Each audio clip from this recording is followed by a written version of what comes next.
Soil वेल्डेन लेनी है। और वेल्डेन लेने के लिए क्या करना है ये मैं काफ़ी वीडियो में बता चुकी हूँ।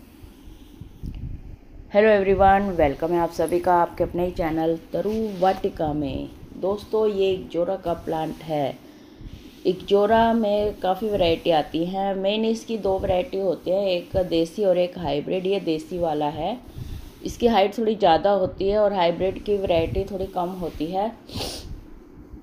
और उसके फूल भी काफ़ी अच्छे गुठे गुठे आते हैं। गुच्छे में इसके थोड़े खुले खुले फूल आते हैं। गुच्छे में तो इसके भी आते हैं, लेकिन थोड़े खुले खुले आते हैं इसके। और आज मैं इसी के बारे में बताऊंगी कि कैसे मैक्सिमम फ्लावरिंग आप ले सकते हैं, इसके केयर टिप्स, प्रोपोगेट कैसे कर सकते हैं वो भी बताऊंगी। इसलिए वीडियो के एंड तक बने रहिएगा, स्किप मत कीजिएगा वीडियो को। और वीडियो जाने से पहले चैनल को सब्सक्राइब भी करके जाइएगा। तो सबसे पहले हम सोयल की बात लेते हैं। सोयल लेनी है वेल्डेन। वेल्डेन बनाने के लिए राइस हस्क, जो कंस्ट्रक्शन मटेरियल आता है वो, जमुना सैंड, ये सब आप ले सकते हैं। कंपोस्ट कोई भी ले सकते हैं, और गार्डन सोयल, ये सब मिक्स करके। अगर ज़्यादा हार्ड सोयल है आपके यहाँ पे तो ये थोड़ा ज़्यादा क्वांटिटी में मिक्स कर लीजिए और इस तरह से वेल्डेन सोयल तैयार हो जाएगी। ये देखिए, बादल भी छाए हुए हैं, बारिश का टाइम आ रहा है, होने का मतलब होने वाली है बारिश। शाम का टाइम है ये। तो इस तरह से सोयल वेल्डेन बन जाएगी और पानी रूट्स में अटकेगा नहीं। रूट्स में अटकेगा नहीं तो आपका प्लांट भी सेफ रहेगा।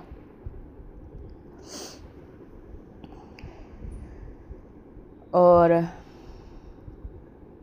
इसके बाद मैक्सिमम फ्लावरिंग लेने के लिए डेड हेडिंग करना बहुत ज़रूरी है। ये स्टेप मोस्ट इम्पोर्टेंट है। डेड हेडिंग करने के लिए जब ये फ्लावर स्पेंट हो जाते हैं खिल के, तो थोड़ा नीचे से इनको कट कर दीजिए। मल्टीपल स्टेम होंगी तो मल्टीपल फ्लावर आएंगे। और जब इसकी डेड हेडिंग होगी या तो उसकी जगह नई स्टेम आएंगी और नई जो ग्रोथ होती है उसके ऊपर ही ब्लूमिंग आती है। इसमें इक्जोरा में हमेशा नई जो वो होती है ग्रोथ उसके ऊपर। तो इस तरह से आप मैक्सिमम फ्लावरिंग ले सकते हैं। इसकी प्रूनिंग जब कीजिए, या तो रेनी सीजन में या फिर जब इसमें ब्लूमिंग ना हो, डोरमेंसी पीरियड हो, तब इसकी प्रूनिंग कर सकते हैं। जैसे अक्टूबर नवंबर में इसका डोरमेंट पीरियड शुरू हो जाता है, जब आप इसकी प्रूनिंग कर सकते हैं और इसको बुशी बना सकते हैं और मल्टीपल स्टेम इसे ले सकते हैं, ताकि आने वाले टाइम में काफ़ी मात्रा में ब्लूमिंग हो। प्रोपोगेशन की बात करें तो इसकी जो बहुत ज़्यादा मैच्योर स्टेम है, जो ब्लैक सी हो रही हैं, उनकी बजाय जो थोड़ी मोटी स्टेम है ग्रीन से कलर की, आप उनको कट कर सकते हैं। 4-5 इंच की स्टेम ले सकते हैं, पेंसिल जितनी मोटी होनी चाहिए। बहुत ज़्यादा वो फ्रेश या ग्रो की हुई जो ग्रोथ होती है ना, हरी सी स्टेम, वो भी पतली सी वो कामयाब नहीं होगी। थोड़ी सी उससे मोटी स्टेम होनी चाहिए, उससे आप ग्रो कर सकते हैं। तो इस तरह से आपके पास कभी भी ख़त्म नहीं होगा ये प्लांट। और अगर आपके पास इसकी जो स्टेम होगी, वो कटिंग होगी, वो ग्रो की हुई होगी तो। और बारिश के मौसम में तो कटिंग ज़रूर ग्रो करनी चाहिए इसकी, क्योंकि 100% चांस होते हैं। कई बार क्या होता है कि एक बार ब्लूमिंग हो जाती है नर्सरी से लाने के बाद, उसके बाद ब्लूमिंग नहीं होती है काफ़ी टाइम तक। तो इसका क्या कारण होता है? इसका कारण होता है आपके प्लांट में पोटाश की कमी है। और इसको पोटाश की कमी को दूर कैसे करेंगे? इसमें लाइम वाटर या चूना जो होता है उसका पानी डाल दीजिए आप, तो इसमें इसकी कमी भी पूरी हो जाएगी। या फिर जो चौक आते हैं बच्चों के उस बुक शॉप से मिल जाते हैं, लिखने के चौक वाइट, उसका चूरा करके भी आप डाल सकते हैं, या बोन मील भी आप डाल सकते हैं। ये इतनी सारी ऑप्शन मैंने आपको बता दी। और कई बार क्या होता है कि जो इसकी पत्तियां हैं ना, थोड़ी लाइट कलर की हो जाती हैं, पीली हो जाती हैं। वैसे ग्रीन कलर होता है, डार्क ग्रीन पत्तियों का थोड़ा, लेकिन कई पत्तियां होती हैं जो येलो कलर की हो जाती हैं, डल सी, और उनकी जो वेन्स हैं वो भी नज़र आने लगती हैं।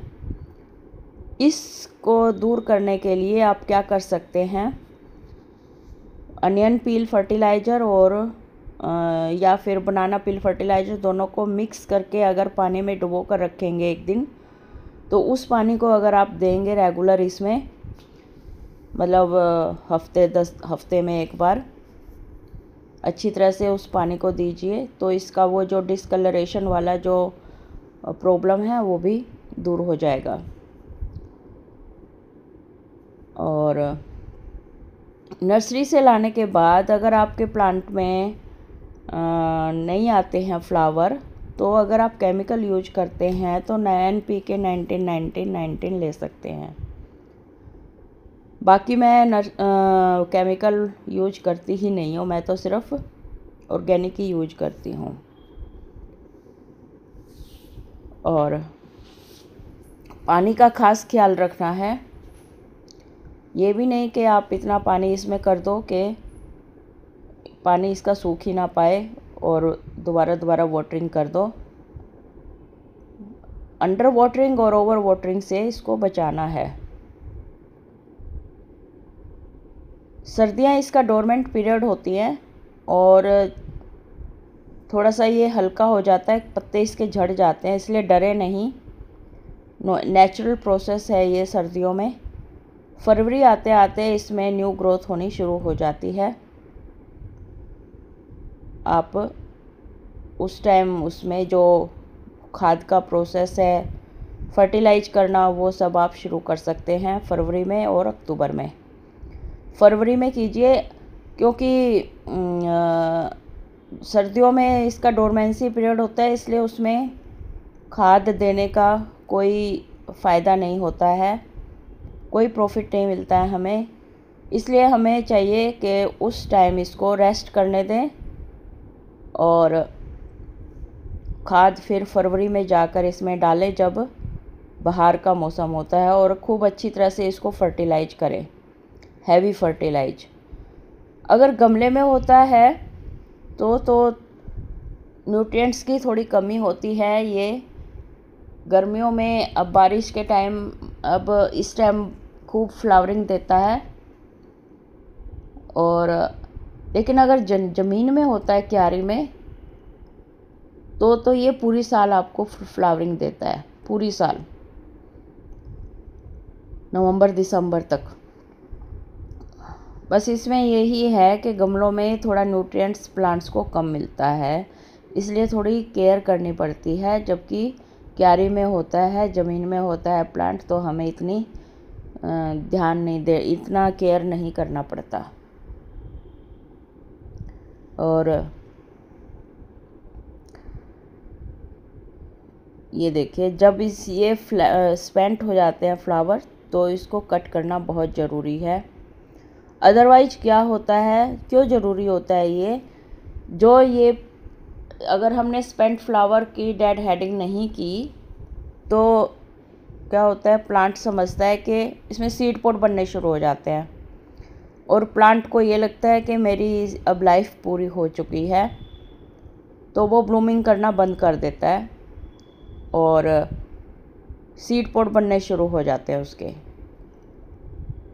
तो ब्लूमिंग बिल्कुल बंद हो जाती है। इसलिए इसका जो साइकिल है ब्लूमिंग का, वो चलते रहना देने चाहिए। स्पेंट फ्लावर को कट कर दो, उसकी जगह नई स्टेम आएंगी, और नई स्टेम पे न्यू ग्रोथ आएगी और न्यू ब्लूमिंग शुरू होगी। तो प्लांट को लगेगा कि हाँ मैं अभी इसका साइकिल चल रहा है, इसकी लाइफ चल रही है। तो इस तरह से अगर आप ज़्यादा ब्लूमिंग लेना चाहते हैं तो नवंबर दिसंबर में सरसों की खली का लिक्विड फर्टिलाइज़र डाल दें, तो उससे भी काफ़ी अच्छे आपको रिजल्ट मिलेंगे। किचन वेस्ट होता है वो आप रेगुलर डालते रहिए, उसमें कोई दिक्कत नहीं है। मिट्टी इसकी एसिडिक रखिए, एल्केलाइन हो जाएगी तो ब्लूमिंग में दिक्कत आएगी।